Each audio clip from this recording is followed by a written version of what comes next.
Chair now recognizes for second round the ranking member from Illinois, Ms. Underwood. Thank you, Mr. Chairman. Secretary Noem, you've designated the Army's 250th birthday parade in Washington, D.C. on June 14th as a national special security event, meaning DHS will use taxpayer funding to help with enhanced security and support. June 14th is also President Trump's 79th birthday. At the same time that this administration is canceling critical cybersecurity and disaster recovery funding under the guise of so-called waste and abuse, it's being publicly reported that this event will involve a full military presence crossing the Potomac from the Pentagon to Constitution Avenue. We recently received your fiscal year 2025 spend plans for the Secret Service, but the costs for this event were not included. What do you estimate you'll be spending on this, and how do you plan to pay for it? I can get those details and get back to you. I don't have them with me today, but I will certainly take that as a follow-up to your question. Okay. Do you plan to designate NSSEs for the birthdays of other branches of our armed services that do not share their birthday with the president, but also happen to be celebrating their 250th anniversaries in 2025? I will look and work with the administration and with the different departments and agencies to identify what would be appropriate for all of those, and we'll continue to keep you updated on that as well. Now I want to focus on CISA for a moment. America is under constant and growing threat from cyber criminals and foreign adversaries, as we're still seeing with Salt Typhoon. Last week you said we should, quote, just wait for the president's grand cyber plan. But you have not waited to erode the department's cyber defense capabilities by removing resources and personnel from CISA and other components. Meanwhile, bad actors are burrowing further into the critical infrastructure of this country. On what date can we expect to receive the president's cyber plan, and why are you moving forward now with workforce reductions and other changes to relevant DHS components without it?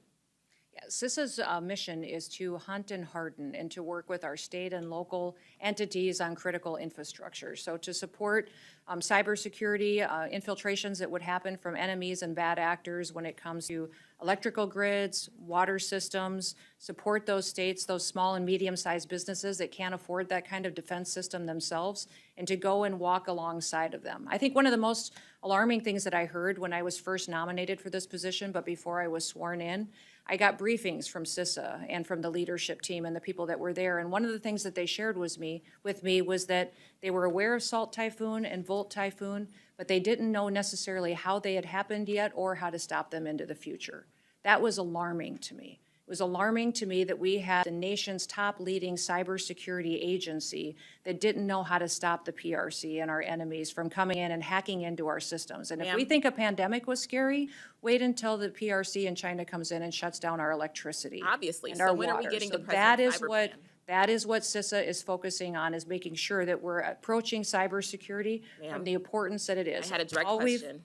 Yes. Do you know when the president's cyber plan will be released? It will be coming out shortly, and that is the president's prerogative. Okay. I have been advising him on what that will look like. Despite the growing cyber threats, your budget cuts nearly $500 million from the main agency charged with protecting our federal networks and so much more. So if you are so outraged by the threat of the PRC and our federal networks, why are you cutting $500 million?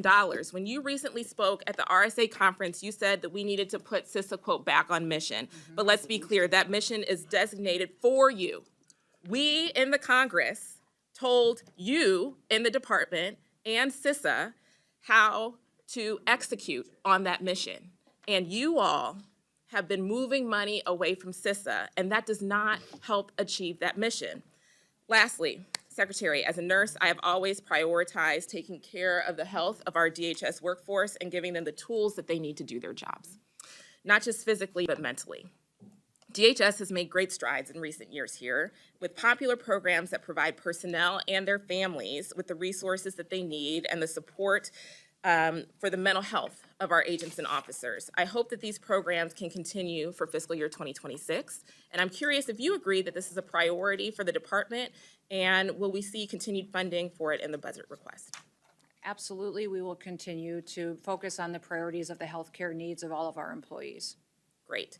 Well, although we disagree on many other issues, I hope that taking care of the hardworking men and women at DHS can be an area of shared values and bipartisan success, and I'm looking forward to working on them together. I yield back. Thank you. Thank you, Madam Ranking Member. The floor is now belongs to the gentlelady from Connecticut, the ranking member of the Appropriations Committee, who got here as quick as she could. Thank you, and the floor is yours. Thank you so much, Mr. Chairman. My God, this is twice in one day here, so it's great to see you. We're hearing hopping here. Thank you so much, and I want to thank the ranking member Underwood for holding the hearing today, and welcome to you, Madam Secretary, and thank you for appearing before the subcommittee today.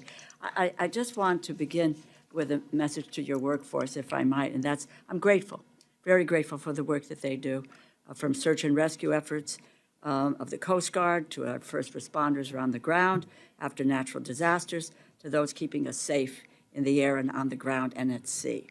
I want to start with some big picture questions because I think we know very little of the details about where the $646 million cuts within FEMA's grant programs will come from. It is no secret that there are numerous reports of you, if we need to correct the record, stating that you want to, quote, eliminate FEMA within the Department of Homeland Security. I'm concerned about the direction that the administration is taking with regard to FEMA, canceling programs like BRIC, a program enacted into law by President Trump in his first term without any evidence of waste, fraud, and abuse, alongside the freezing of grants, and now 2026 budget requests targeting even more of FEMA's resources. And just right now, in terms of looking at the cancellations, the Science and Technology Directors, Centers of Excellence, and Office of University Programs, as I mentioned, the FEMA-administered grant programs frozen virtually all grant obligations pending a review as it determines whether it will try to choke off funding for unacceptable political reasons. Resources for states and communities to respond to disasters, secure firefighting equipment, protect against terrorism, secure our ports, and much more is being held up. And as I mentioned, the cancellation of the BRIC program, funding to support hazard mitigation, reduce the toll of future disasters, save lives. That money's not going out. Research has shown mitigation efforts like BRIC save a minimum of $6 for every dollar invested and save more than double when including mitigation of economic impacts. So federal disaster relief should be readily available across the United States, regardless of where you live. Natural disasters happen everywhere. They should not be concerned about the federal government turning their back on them when they need the help the most. We need to give constituents what they need when they're facing tragedy, that they will not be stranded due to political discord. My ask of you is, what is your plan with regard to FEMA? Are you planning to eliminate FEMA? Your testimony references that you want to, quote, eliminate dysfunction of the current agency. I'm unclear, I don't know if my colleagues are clear on what you mean by dysfunction. And I'm concerned that you're causing more dysfunction within the workforce that should be preparing itself for the pending hurricane season. Well, thank you for your question and the discussion on this topic today. President Trump has been very clear since the beginning that he believes that FEMA and its response in many, many circumstances has failed the American people, and that FEMA as it exists today should be eliminated and empowering states to respond to disasters with federal government support. If you'll just, with all due respect, where is the evidence of the failure of FEMA? I don't know about everybody else on this. My state, Connecticut, was hit very, very hard with Superstorm Sandy. Every community in some way or another has been hit by that. And the FEMA on the ground, people come in, work with the families, deal with getting the funding out. Where is the evidence of the failure of FEMA? Congresswoman, we still have claims open from Hurricane Katrina. We have fire claims that are still unpaid to people who said they were due them 7 to 8 to 10 years old. They have never been paid by FEMA. So one of the worst things that the federal government can do is to stand up in front of the American public and say, we will be there, we will walk alongside you in the most horrible time of your life, and then never follow through on it. Well, that's What the not- president has said is he's sick and tired of federal agencies that pick and choose who wins and who loses. He wants to make sure that the federal government's commitment, when it makes a commitment, that it follows through. So Well, he's going to empower the states. federal government is local- abdicating its commitment to the American people who It find did themselves. certainly under Joe Biden's administration. No, But now President Trump's going to make let me sure just say this that to you. The communities are Office ready of for Professional disasters. Responsibility. The Office of Professional, because I knew you were going to go there. As you know, FEMA's Office of Professional Responsibility, under the Biden administration, there was no evidence, no direction or agency or field leadership to discriminate against disaster victims based on political I'll affiliation, give you all which the was a evidence you charge. need. I'll follow up with you. Well, get and you I will those follow back. up. I will follow up, and I follow up with my colleagues, quite frankly, and to really listen to people whose states, communities have been devastated, and what role FEMA has played. I don't know how many millions and millions of dollars went out in Louisiana. Actually, I've asked my staff to calculate that when Katrina hit, and the response was overwhelming. And the response has been overwhelming. If you want to make corrections, that's fine. We all agree with that. Yeah, we can point to thousands and thousands of Well, instances where if you where wouldn't FEMA mind getting was this timely committee, and if you responsive wouldn't to mind people. getting this committee, the Unfortunately. information and the evidence where you talk about the dysfunction of the agency and where it has really failed. That would be important to those of us who are, are appropriating dollars. And it would appear that the administration overall has a way in which they're looking at dismantling the federal government. The states will never have the amount of money because the federal government isn't going to pass that money to the states to be able to deal with what happens. It's when the federal government comes in and be able to give a hand to do that. And I think it's very clear from what you said that both yourself and the president really want to dismantle the federal government and the agencies that have provided service to the American people for decades. I thank the chair for your time and yield back. Thank you, Madam Ranking Member. Mr. Rutherford, the floor is yours for round two. Thank you, Mr. Chairman. Madam Secretary, as a sheriff and first responder in the state of Florida, we've had many hurricanes, and FEMA has come in and assisted. But I can tell you in the state of Florida, we pretty much handle those events through our regional domestic security task forces. One of the problems that we have with FEMA, and we've even talked about it up here, is how do we get FEMA to pay the bills that are due, and instead of cities and states having to pay the interest on all of that money for years. So those are some of the areas where I know the frustration levels are off the chart. And so that's one of the things I'd love to work with the folks across the aisle on is let's address these things because it's not FEMA shows up and everything's okay.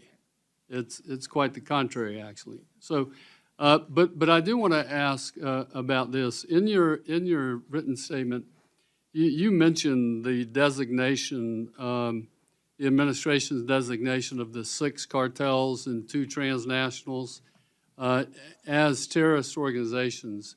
And, these FTOs, foreign terrorist organizations, that designation is critically important. And I know a lot of discussion has been had about CISA, but can you talk just a little bit about, to put some minds at ease, I think, how is it that this designation,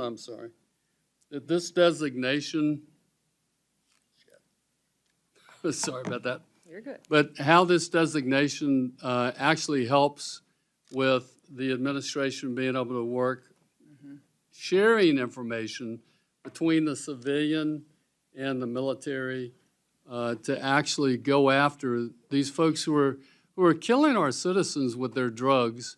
I think it was 23, we had over 107,000 Americans die of poisoning coming across the southern border.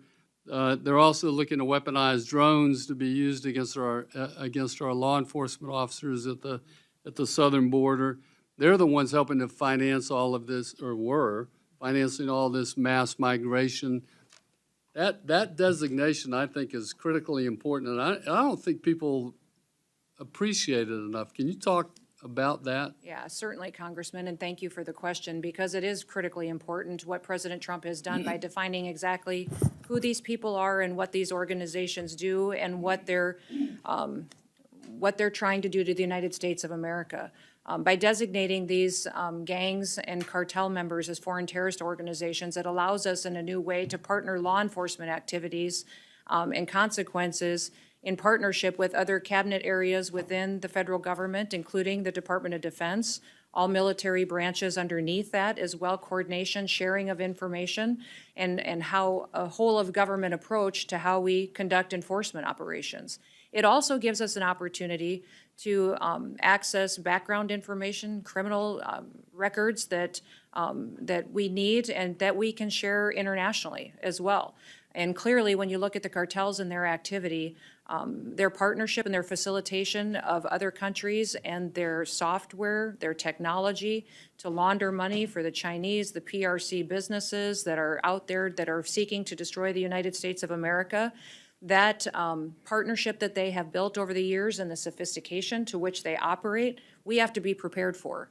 We have to recognize what they are, what level they're at, how they're continuing to recruit members and affiliates, and how more and more dangerous they get to be the longer that they operate in the United States without consequences. So that partnership that we have with the Department of Defense, our military and all branches, but then also bringing all of the authorities of the President of the United States to the table to go after these criminal organizations, really recognizes them for what they are. They are terrorists. They are perpetuating terror and fear in our communities, and we have to make sure that we take them out now. Yeah, they're not just drug organizations. Correct. Correct. Thank They you are very laundering much, money, Madam. trafficking individuals, killing our children. And I've said this for many years about China. China doesn't just steal our IP, manipulate their currency, build up their military to someday have a conflict with the United States of America. They're systematically killing our next generation of Americans. They're Killed over using a 60,000 just with poison, fentanyl. yes, So- to infiltrate our country and to kill off our young Thank you very Americans, much. knowing it weakens us far into the future. Thank you, Madam Secretary, and I yield back, Mr. Chairman. Thank you, Mr. Rutherford. Mr. Cuellar, floor is yours for 5 minutes for a second round. Thank you, Mr. Chairman. Madam Secretary, let me go back to the basics of what I think are needed. We talked about Carrizo Cane River roads, but there's also, in the middle of the river, there are islands. And I got them in the Laredo area, I got them in the Stark County, I don't know if my colleagues have. The bad guys will come in and use those islands and then jump over. We've talked to the International Boundary Water Commission and our Border Patrol folks. That's one area that we ought to focus on to get rid of those islands, and it'd be better for the flow so the river water can go down there to other places. So islands is in the middle of the island, of the areas. The other thing is buoys. Actually, years ago, I brought it up to Border Patrol, but I said, as long as you talk to the International Boundary Water Commission, so it can be okay. I know the state of Texas had one, but it was like a quarter of a mile, and the river is 1,200 miles, so it's like a stamp in the middle of a football field. So we got to look at areas that they will be necessary if we use that, but as long as the International Boundary Water Commission is involved. Retirement, I'll go back to the retirement. It's another committee that's looking at this retirement, but there will be, to be exact, 2,325 Border Patrol agents that will be eligible to retire this year. They're looking at that change, depending what they do, the other committee. We could lose a lot of folks by the end of the year, so we gotta make sure that the other committees are working with you. I would say also that you said that recruitment is up 50%, but we gotta close the deal. That is actually hire the Border Patrol agents, and one of the big problems is the polygraph. The polygraph exam is the biggest problem to hiring Border Patrol agents on that, and we can follow up on that particular issue. Port technology, not only in between, but at the ports, 86% of the people that are caught at checkpoints and at the ports of entry are not illegals. They're actually U.S. citizens, according to the U.S. Sentencing Commission. So we got to put the technology also at the port of entries so we can move legitimate trade and commerce. Playing defense on the 20-yard line, I've been talking about this, and I think y'all are doing some of that. I'd rather play defense on the 20-yard line with Mexico, Guatemala, and the other places than our 1-yard line. There is language that we have proposed, but without due respect, the prior administration was not interested in this, but there's language that can give you certain authorities where you can play more on the 20-yard line, which is, again, because more people we stop over there, less people will come to our border itself. Technology, I know that we've talked about technology, but the drone threat is very real. In fact, just to let you know, a couple of weeks ago, a Border Patrol drone in the Laredo sector was taken down by the cartel operators, which means that cartels now have technology that can take down law enforcement drones. And they do the surveillance. They know what we're doing. And by the time we get through our procurement process to get our drones, years are going. They don't have any procurement rules. They just go to Best Buy and buy all the Best Buys, and they just use off-the-shelf things. So, I hope we can look at that technology also. The other thing is, again, and I'm sorry, I've been communicating with the Border Patrol unions on this, that the dead zones that we talked about, it is a real problem. It is a real problem. There are areas where they can't even talk and communicate, so those dead zones are very important. Finally, I think it was brought up, the infrastructure. Let's not forget about the basic infrastructure, and I'm talking about checkpoints, Eagle Pass, Freer, Laredo, and I know we've already put $15 million or doing a design in the Laredo one. That checkpoint, because Laredo's the largest inland port, but if that checkpoint was a port of entry, it would be the 4th largest port in the whole country. The reason we had a problem where some migrants died on those trailers is because Border Patrol will look, and if the lines are a mile long, they will just wave them, and the bad guys have an idea where to put them. So they wave that trailer with the migrants that died in San Antonio. So checkpoints like Mr. Gonzalez has mentioned, the basic stuff is very, very important. Finally, I'll close up with a border wall.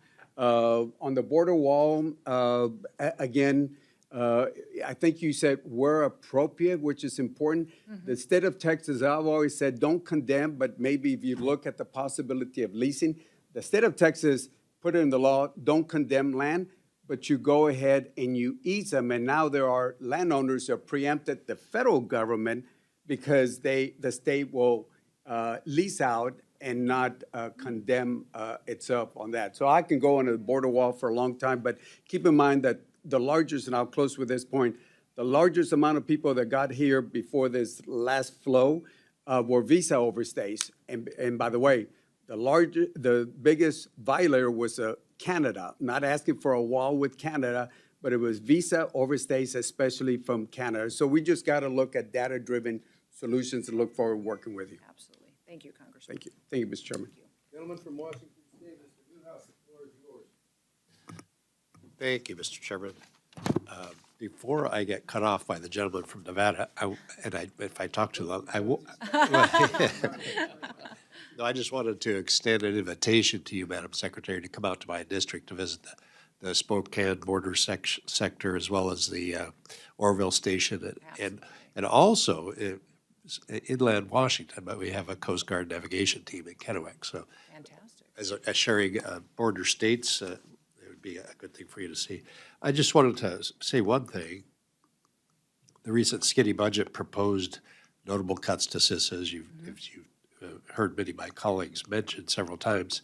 I just wanted to mention that last summer, and in March, I believe, CISA provided some farmers and ranchers in my district a briefing and training on protecting food from farm to table with cybersecurity and protective emphasis workshop. And I just wanted to encourage you to look at that. I think it was very well received, and I think it'll be a good thing for a program to continue using. Let me ask about sanctuary jurisdictions. I believe state and local partnerships truly are important for the agents and the officers at DHS to execute their mission. How have sanctuary jurisdictions or state or municipal governments hindered the agency's mission to protect the homeland? Well, I would say every day it is thwarting our efforts to be able to go out and help make our communities safe and secure. There have been times where we've gone out and targeted bad actors and criminals in communities that are guilty of rape, murder, violence, domestic abuse, drug trafficking, human trafficking. And when we've gone in to do those operations, we have not had the backup of local law enforcement. We've not able to have leaders that have walked alongside of us in support of securing their communities and been there for ICE agents that are out there putting their lives on the line to help secure and get these bad criminals off their streets. And those individuals are protecting them with their decisions, their political rhetoric. They're also filing lawsuits against us and the authorities that we're exercising to try to jam us up in court rather than giving us the opportunity to go out there and really follow through on what our commitment has been to this country. So the sanctuary jurisdictions have been fighting this administration in trying to do what the American people asked President Trump to do in November, and that was to make their communities safe again. I will tell you that when I've been out on the front lines with many of these agents, when they've been doing operations in the early morning sweeping up criminals, they are doing the hard work, and many times in partnership with local law enforcement in cities. So we appreciate that partnership and where we can get it. In sanctuary cities, it becomes much more of an operation that has to have more people. We have to commit more ICE agents, more federal officers there because the local community has not, and the leadership there has not been supportive. And then also, I would say it makes it more dangerous. We have seen violence against our ICE officers go up over 300%. And I think that's because of the rhetoric out there by local mayors and governors who have, put out misinformation and perpetuated lies about law enforcement and what they're trying to do to help communities. I remember the morning I was in New York City, we were conducting ICE operations on known criminals that were guilty of violent abuse and breaking the law. We had community members that were walking by on the street that were taking their kids to school, and when they would walk by, they would say, "Thank you. Thank you for being here." That says Yet a their lot. leadership That says a lot. was not there to support and back up our operations. So I would ask people in these communities to challenge their mayors, challenge their governors to come to the table and to help us, because I don't know of anybody who wanted to raise their kids in a community that was filled with criminals, where it wasn't safe to go out at night and where they couldn't walk their kids to school and not have to worry about if they were going to get there safely. Thank you. I'm going to switch topics really quick in the short amount of time we have left. Tariffs. Yes. We both come from agricultural states. I fully recognize the importance of tariffs to help level the playing field and provide a fair opportunity for our producers to compete on world market. But I also remember in 2018 retaliatory tariffs on agricultural products, which felt the brunt of those efforts. Could you talk just a little bit, if I could, without putting you, it's not a gotcha question, but I just wanted to express the concern that agriculture doesn't need any more challenges right now. Could you talk a little bit about some of the conversations maybe that you're having at the executive level about retaliation? Yeah, thank you for that. I've worked on food policy for 30 years. So I not only am a farmer and a rancher, but I immediately started working on state and federal programs, and I recognized that our food policy in this country is a national security issue. And keeping farmers out on the land, producing our food, is imperative to making sure that we can feed ourselves. And another country doesn't control us by controlling our food supply. So President Trump recognizes this, and we've spoken for hours about the importance of having farmers here in this country growing our food and having many farmers, not allowing just one or two big companies or conglomerates control that supply, because it makes food affordable and available to every single American. The President Trump, if you remember back during that period of time, was there for farmers.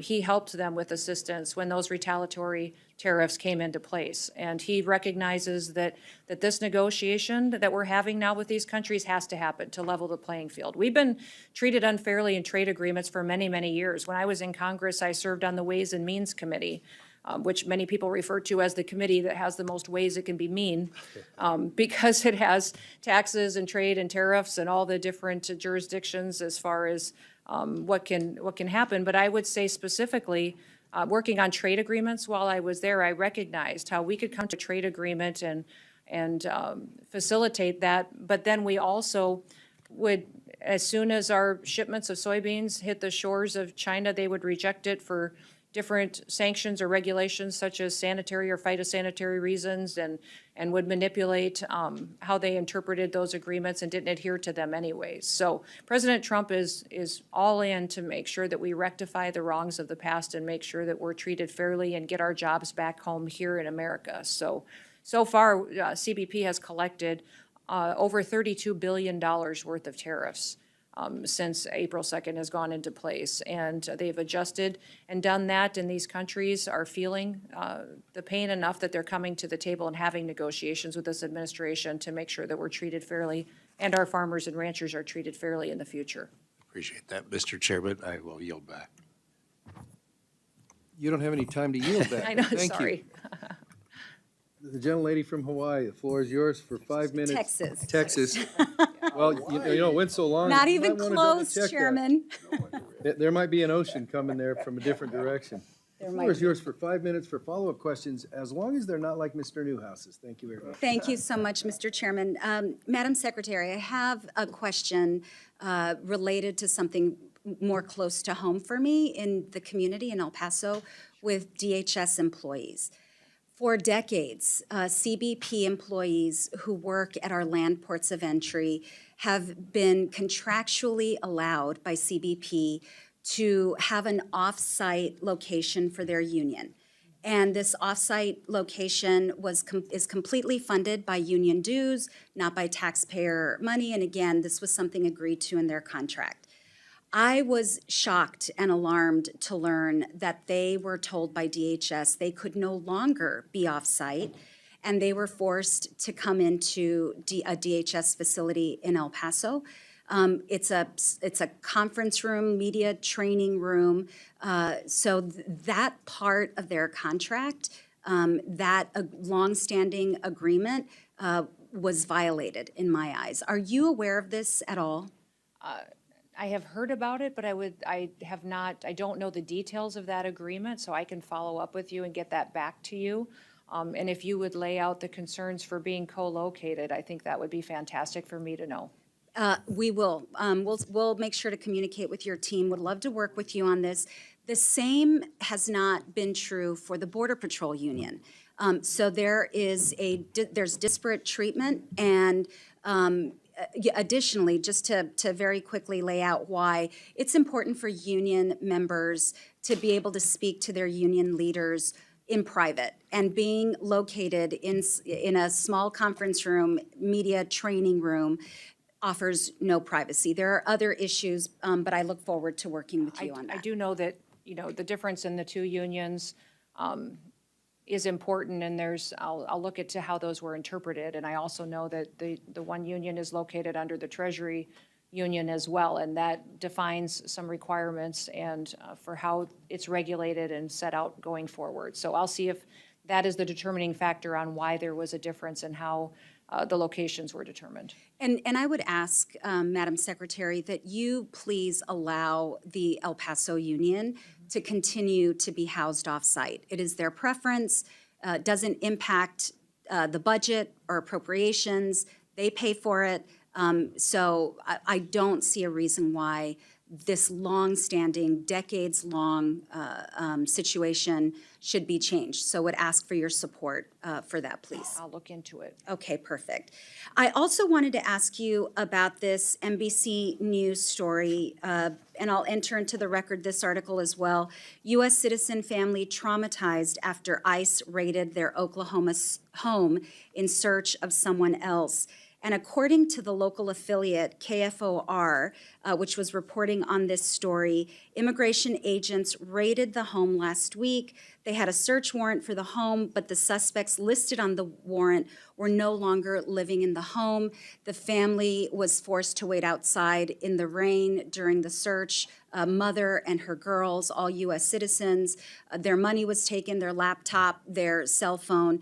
I asked you at the top of our first round if you believed it was important for DHS and if you would attest to the fact that DHS needs to rectify any mistakes.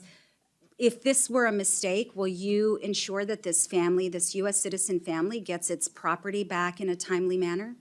Well, in that particular situation, the warrant for that situation was on the house and the facility, not on the individuals that were there. And so that house was being used for human smuggling. And so those operations were conducted against the facility.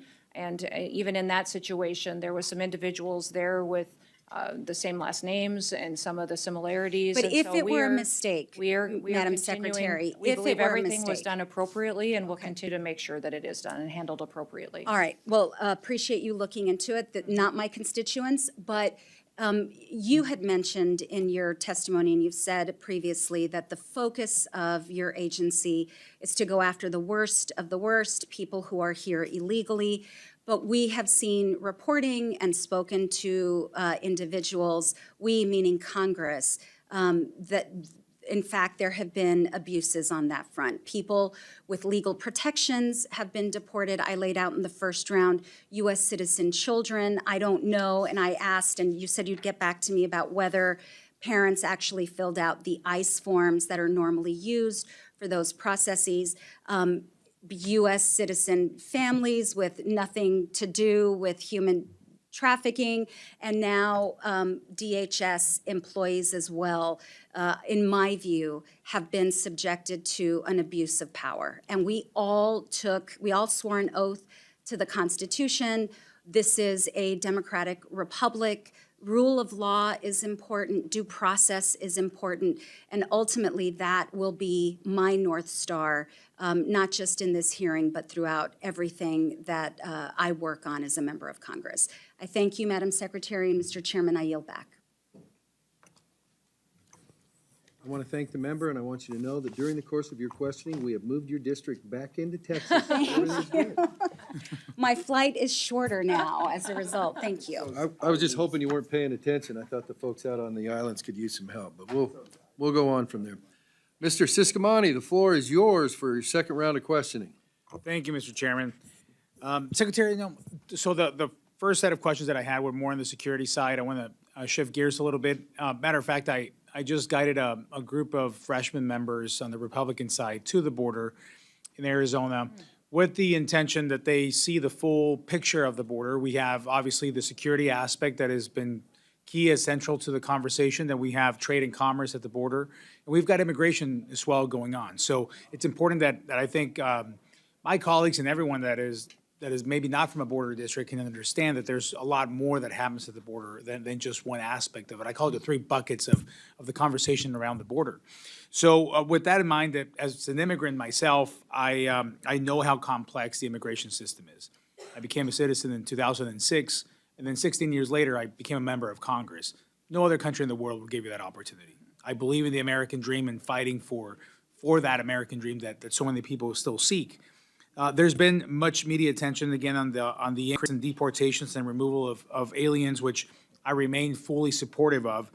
That being said, I think we should also be highlighting and incentivizing those who are going through the process legally and those that are seeking to come to the country through the legal channels, and make that process less burdensome in order to disincentivize the use of cartels and bad actors. In my family's experience, it took us 13 years from the moment we came into the U.S. to the moment we became U.S. citizens. there have to be some improvements around these guidelines. So can you speak on how your budget request will facilitate easier legal pathways for potential immigrants?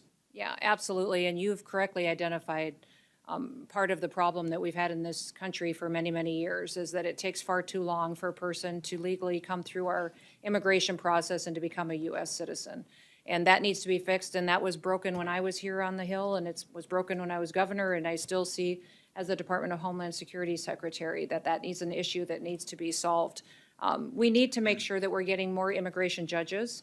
I've been having conversations with our Attorney General, Pam Bondi, and with the Department of Justice on what we can do to get more judges to the table so that we can process not just backlogged claims, but illegal applications to come to this country as well, and then more immigration courts. So when you look at not just the fiscal year 26 request, but also reconciliation dollars, it is to address the needs that we have to address the invasion, secure the border, to make sure that our ICE officers have enough backup, help, equipment, and tools going forward to make sure that we're addressing what has happened here criminally and illegally, but also addressing within our other agencies what we can do to make sure that we're processing those legal applications and getting that taken care of.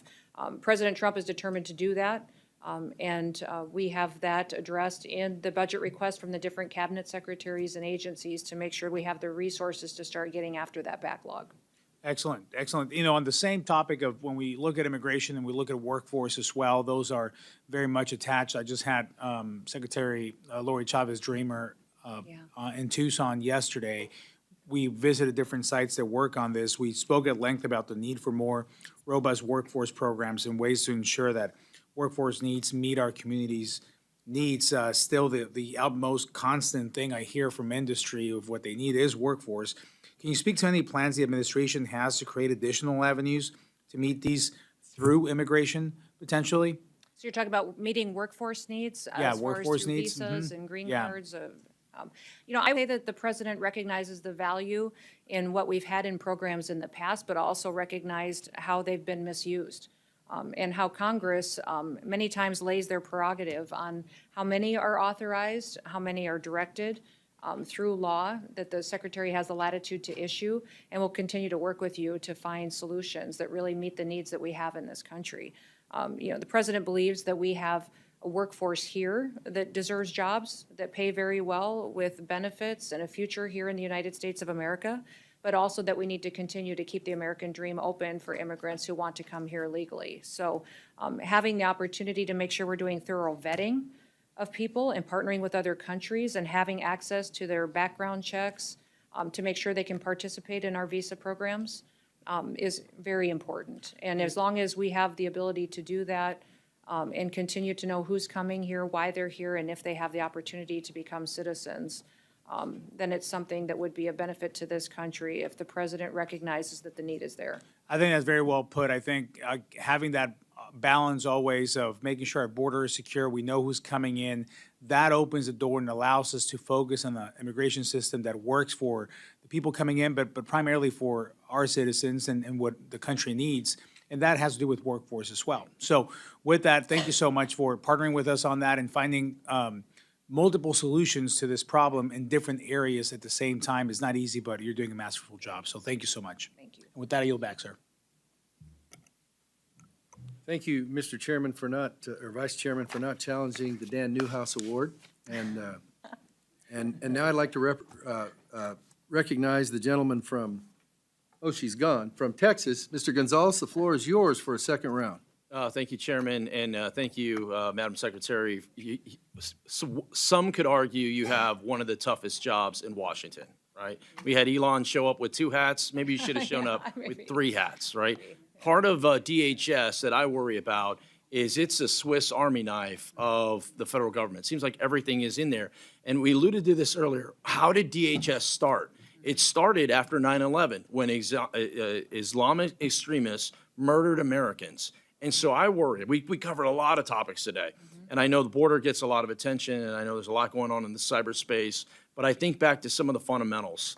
And I think back to 9/11, and I worry. I go, I look ahead, and I see, the World Cup coming our way, and I see the Olympics coming our way. I want us to make sure that we're not only focused on today, but we're also focused on tomorrow.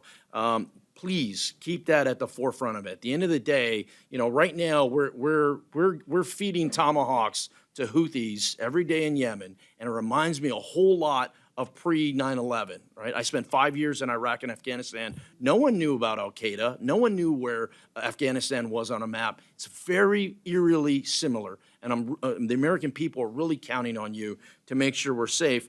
On that note, DHS has lost its way over the last course of the last several years in their last administration, and I want to flag for you an office in particular, the Office of Immigration, Detention, Ombudsman. I mean, this was literally an office funded by taxpayer dollars that had billboards up that, and I quote, said throughout Texas, said, "Your brother in immigration custody has rights. We're here to help." I mean, it's complete nonsense. And once again, where are our taxpayer dollars going? So as you're you're off to a very fast start, much appreciated. But as you're going through these and you're tackling these different, please look at that program. Yeah. I know in our fiscal year 25 budget, we zeroed that out, but unfortunately we couldn't get that over the finish line. So I'd ask for you to really take a look at that. Congressman, we have looked at that already. We have recognized the abuses that happened, and many times that office was perpetuated on suing themselves and coming up with ways to cost the taxpayer more and more money. So we've put them back to what the size that they should be and addressed how it was misused and abused, and will continue to do so into the future to make sure that that isn't weaponized against the American people in the future. Thank you for that. And I also want to thank you for something that is working. These HSI-led task forces work. You've seen it all throughout the country. It's how do we pool our resources? This isn't a federal issue. It isn't a state issue. It isn't a local issue. It's all of us. We're all in on this together. And in my experience, those task forces really work. So when it comes to funding, when it comes to legislation, once again, please, if you would, they're working. I'm hearing it from constituents all over the country. My good friend Juan Ciscomani, I know it's working in Arizona. It's certainly working in Texas. And then the other thing I want to mention is Stone Garden funding. Once again, this is something, it's an area that I believe is a force multiplier. It gives funding to our local law enforcement that are acting in the immigration space. This works. One of the issues that I see is sometimes it's a little too stringent. It's a little too, it almost like the federal government is discouraging local law enforcement from being involved. Maybe that's something we can tackle together. I'd love to hear your ideas, not now, but as you work through things on how we can, once again, make sure that our programs are working for the American people, not against us. I agree. Yeah, I think that'd be fantastic. I've heard it's a highly effective program, and if there's ways to get more participants and streamline it, I'd love to hear your ideas. Thank you, Secretary, and Chairman, I yield back my minute of time. Thank you. Thank you for being a leader. The chair now recognizes the ranking member of the entire committee with an excellent sense of patience. The gentlelady from Connecticut, the floor is yours. Thank you so much, Mr. Chairman and Ranking Member. Madam Secretary, earlier this year, the administration unveiled a thinly veiled propaganda ad about border security. This is about $200 million paid for by American taxpayers, I might add. And the ads are supposedly about border security, but honestly, if you see the ad, it's like a political ad, and all of us know what political ads look like. Even the conservative Cato Institute says the ads are a perfect example of wasteful government spending that DOJ should cut. I also might add that, and this is a direct quote, and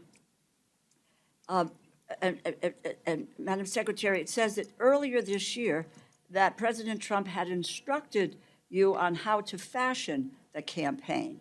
He said, and again I quote, "I want you in the ads. I want your face in the ads." Noem recalled at the Conservative Political Action Conference, adding that Trump told her for the first ad, quote, "I want you to thank me for closing the border." Now, that's politics quite frankly, at its worst. I understand that on April 30th, your department awarded an additional $6.7 million to a political consulting company called People Who Think, bringing their total award for this ad to $11.6 million. Your department has also awarded $35.5 million for this ad to a company called Safe American Media. And my understanding is that you used funding originally appropriated for CBP and USCIS for these awards. This sounds like a payout to Republican political consultants to fund ads that do more to tout the president than to secure the border. You know, how were the contracts awarded? Competitive process? If so, why is USA Spending say that the contracts were given an exclusion from the Doge Group's limitation on spending awards? This is $200 million. Somebody just talked about billboards. This is a $200 million ad campaign taking the money from CBP and USCIS to promote a political advantage. It's really kind of the height of arrogance. You're looking for more money from us to do that, but you're going to take a portion of the money that we have given you and you're going to spend it on political advertising. I mean, that really is, in Yiddish, the word is chutzpah. It really is that you engaged in here. So I know you're going to tell me. Would you like me to answer? Yeah, I would. And Yes. I foresee that you're going to tell me that these were all competitively bid. They were. Et cetera. Done through the exact same process as any other ad campaign would be done, absolutely. And I would tell you that it's not $200 million and that President Trump was very clear from the very beginning that he recognized that the fake news in this country was not going to tell the truth of what the work had been done at the border to secure this country. And these ads aren't only playing in the United States, they're playing in other countries Sure. No, where we I had the understand. largest It's not the invasion point. coming You can into agree this or country disagree from. on the policy, And but it's overwhelmingly, if you look at the data on the ground in these countries where these ads have been With all playing, due the respect. flow has stopped. With all due respect. Even when I was in Mexico and having Excuse me, Madam conversations. Secretary, the Yes. time is mine.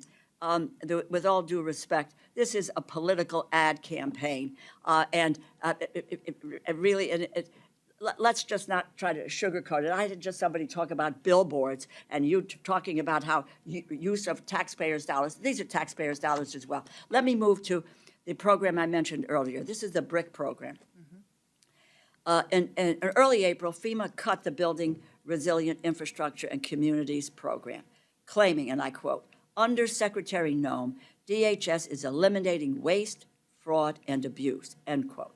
When the committee staff asked for evidence of waste, fraud, or abuse in this program, or the authority used to end the program, FEMA said that the due diligence for these projects can take a long time and failed to give examples that met GAO's definition of waste, fraud, or abuse.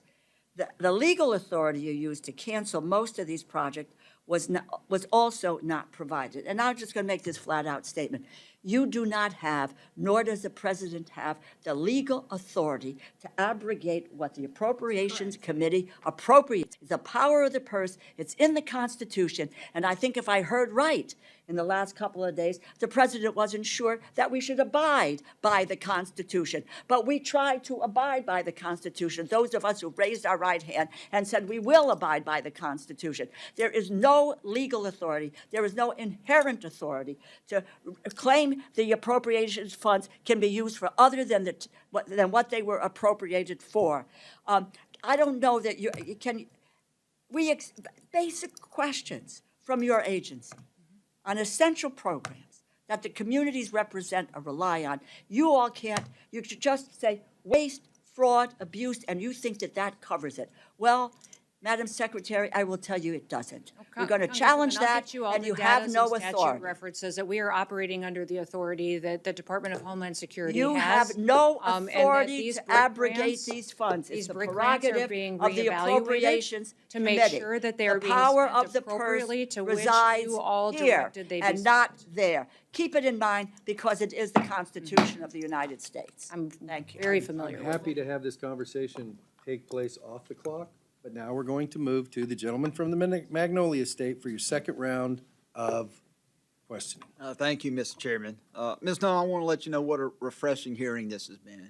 To have someone who comes before this committee who's plain spoken, who has a desire to secure the border, a desire to enforce the law, to have someone in your position who's willing to get out from behind a desk, to leave Washington, to go there and be there on the front lines with the men and women who serve. I just want to thank you for not being the typical bureaucrat who routinely would come before this committee time and time again under the Biden-Harris administration, who really had no idea because they had not been down there serving and alongside the men and women who were serving. So thank you for your leadership, and thank you for being plain spoken, and thank you for what you stand for.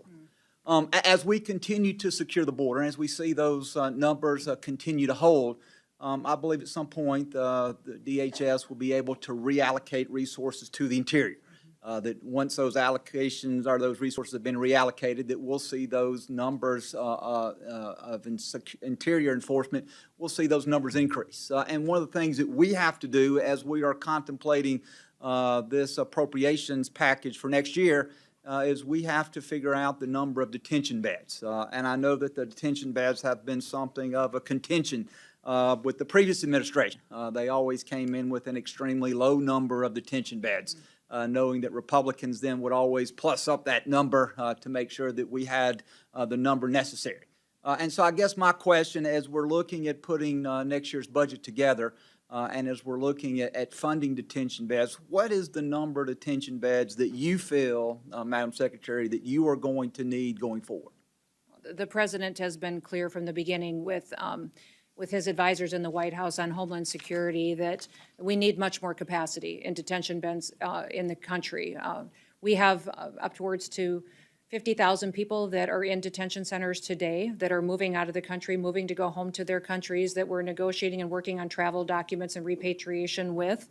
But we have the ability to go out and act quicker in this country, but need the space in which to hold them until those processes can take place. So we need upwards to an additional 50,000 beds, 60,000 beds in order to make sure that we have the ability to not slow down enforcement operations and bring bad actors and criminals and those with final removable orders into our authority so that we can move them out faster. So, the Madam whole. Secretary, if I'm not trying to cut you off, but a lack of detention beds could be a real deterrent to your men and women being able to perform the mission that they need to do. Absolutely. And so if Congress wants to get serious about protecting the American people, then we're going to have to fund not only the manpower that you need, but we're going to have to fund the detention beds so those individuals can be detained, they can be brought before a judge, and then they can be ordered to be removed. Is that correct? That is correct. And I would also just clarify and make a point that the request from reconciliation, $175 billion, is for this term of this president for the 4 years. And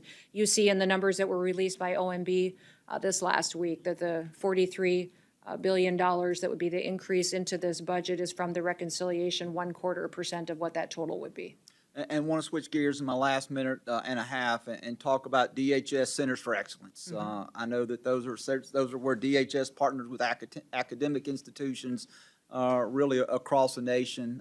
Some of those institutions include Texas A&M, my alma mater, Mississippi State University, the University of Nebraska, Arizona State. And I know as DHS is seeking to kind of realign mission areas, I've seen that there's consideration of either reducing funding or in some cases cutting the Centers for Excellence. I want you to know that while I am want to make sure that I'm a great steward of taxpayer money, particularly at the center at Mississippi State. I've been there firsthand. I've seen the great work that they've done on unmanned aerial systems. I believe that they are an incredible return on our investment. But I would like to just ask you very quickly, as if you could share a little bit about how the department plans to invest in these critical research functions that I think are important to the mission of DHS. Yes, and that's the evaluation that's happening. And 2 of those have already been reevaluated in Nebraska and Alaska, and we will continue to do that with the rest of the allocations that go to centers of excellence throughout the country. But we have to look at how these dollars are being spent to align with a mission that is the Department of Homeland Security.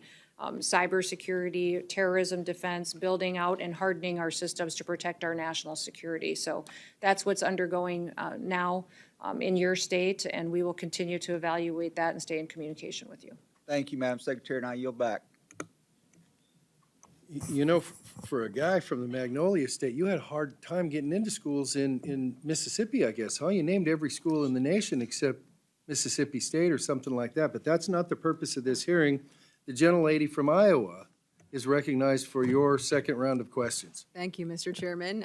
Thank you again for your patience, Madam Secretary. And we know, obviously, states like mine, Iowa and South Dakota, are not necessarily border states, but certainly every state did become a border state under the previous administration with that chaos we saw. And the consequences of that porous border really reach far beyond the Rio Grande River there, the deadly fentanyl coming into our communities, the adversaries taking advantage and exploiting our immigration system. And so that's what I kind of want to touch on is the adversaries and what they were able to do, specifically China.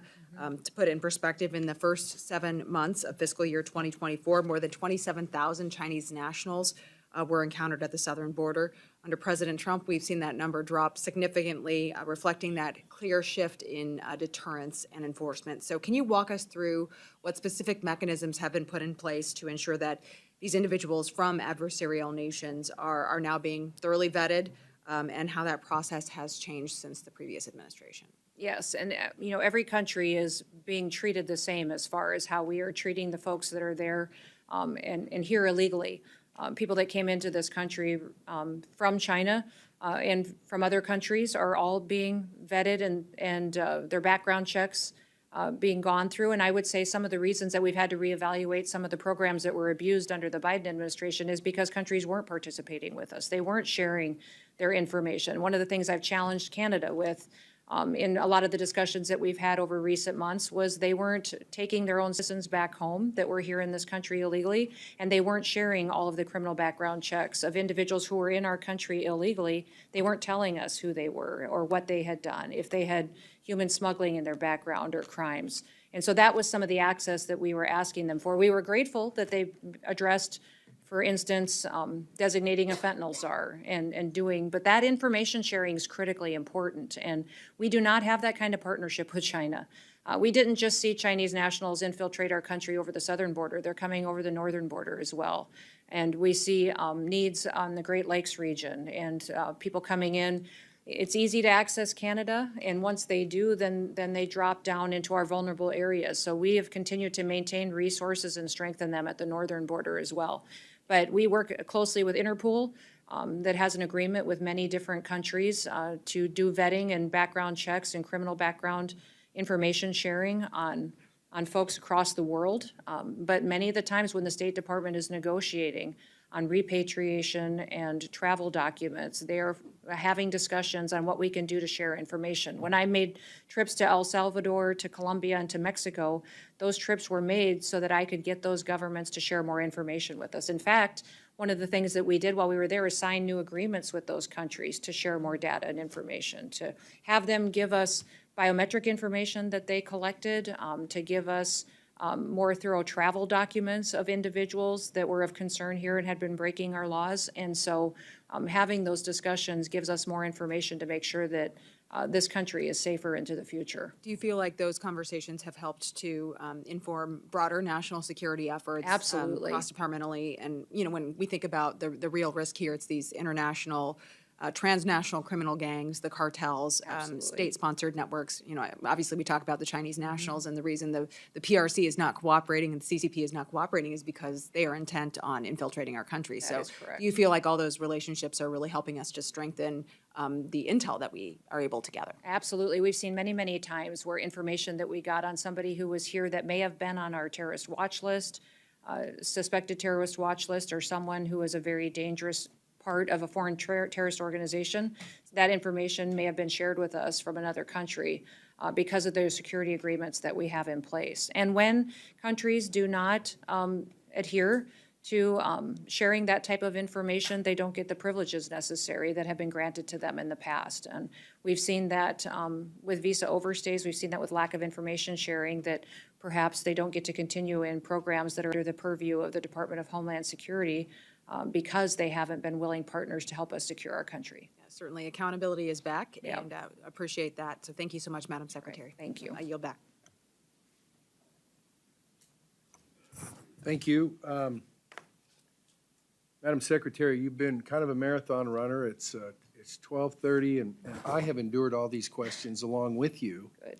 And so now I'm not going to be a hypocrite and ask a bunch, but I am going to highlight a couple things since you have a bunch of your staff here. Because we're kind of at the going forward place. And so information, as you've just alluded to in terms of international stuff, is important here as well. Several people have talked about the BRIC program in FEMA.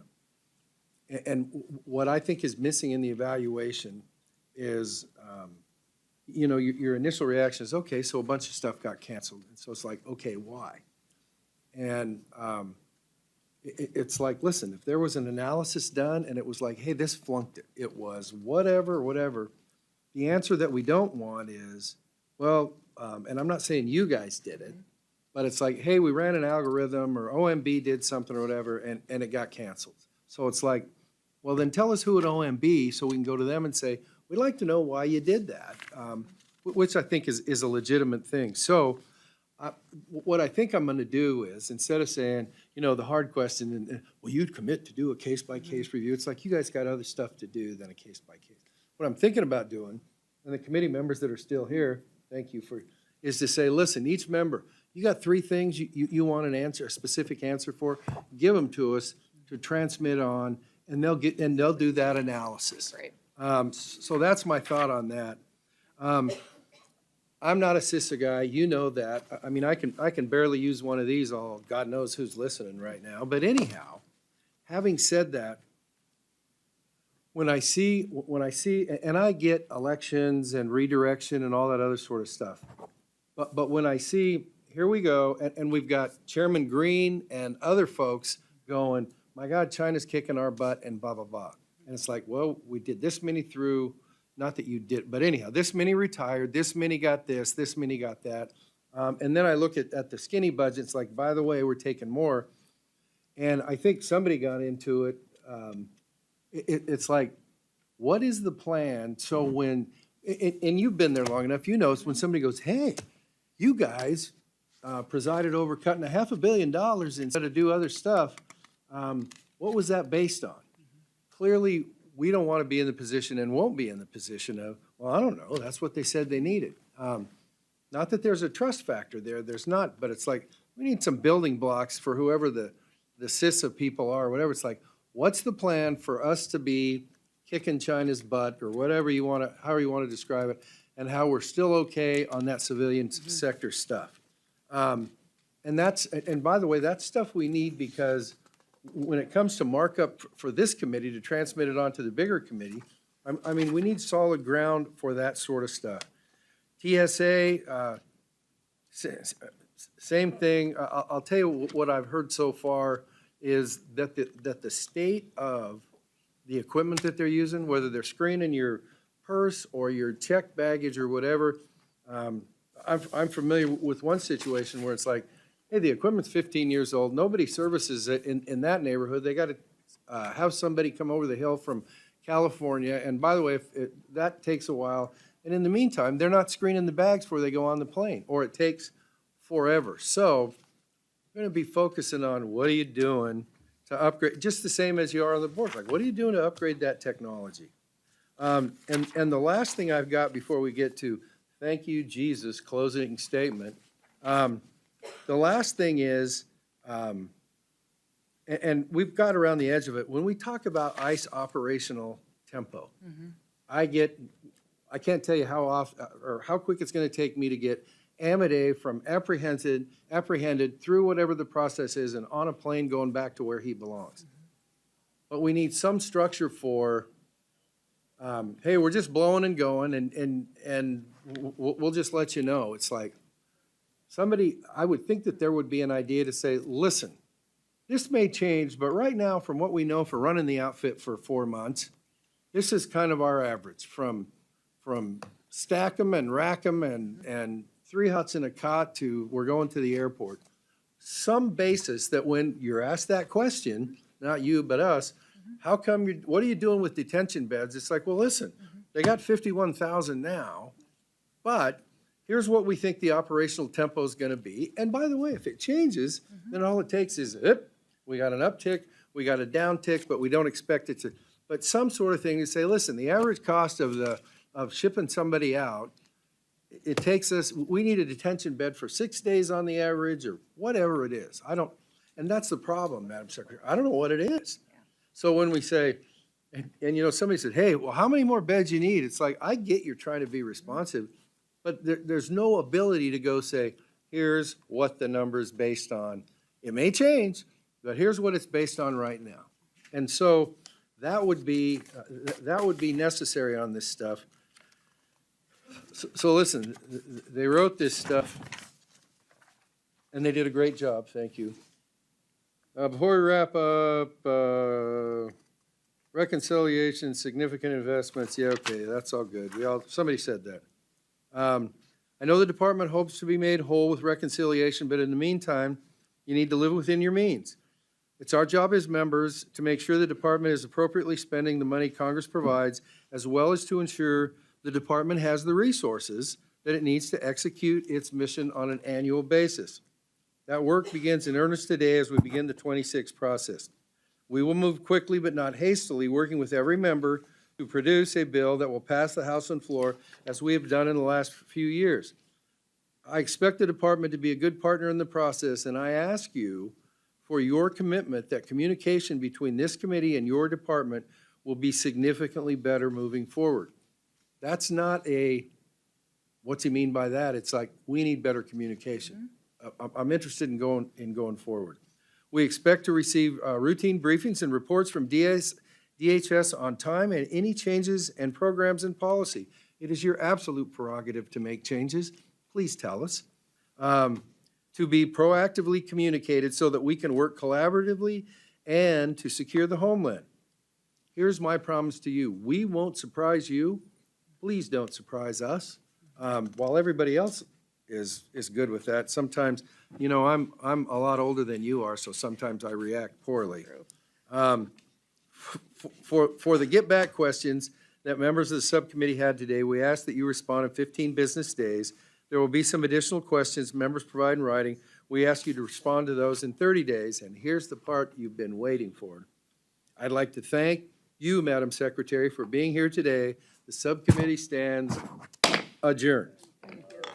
Thank you, Mr. Chairman.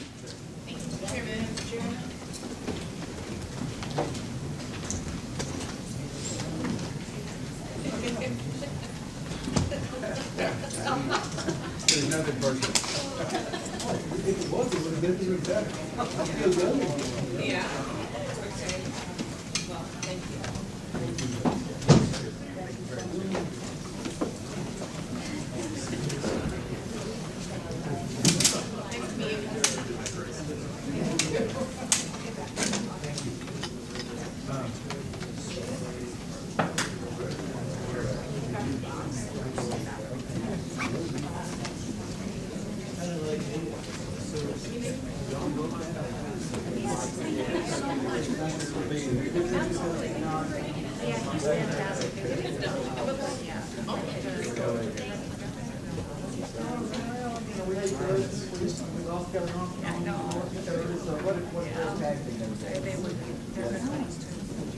No, that'd be great, absolutely.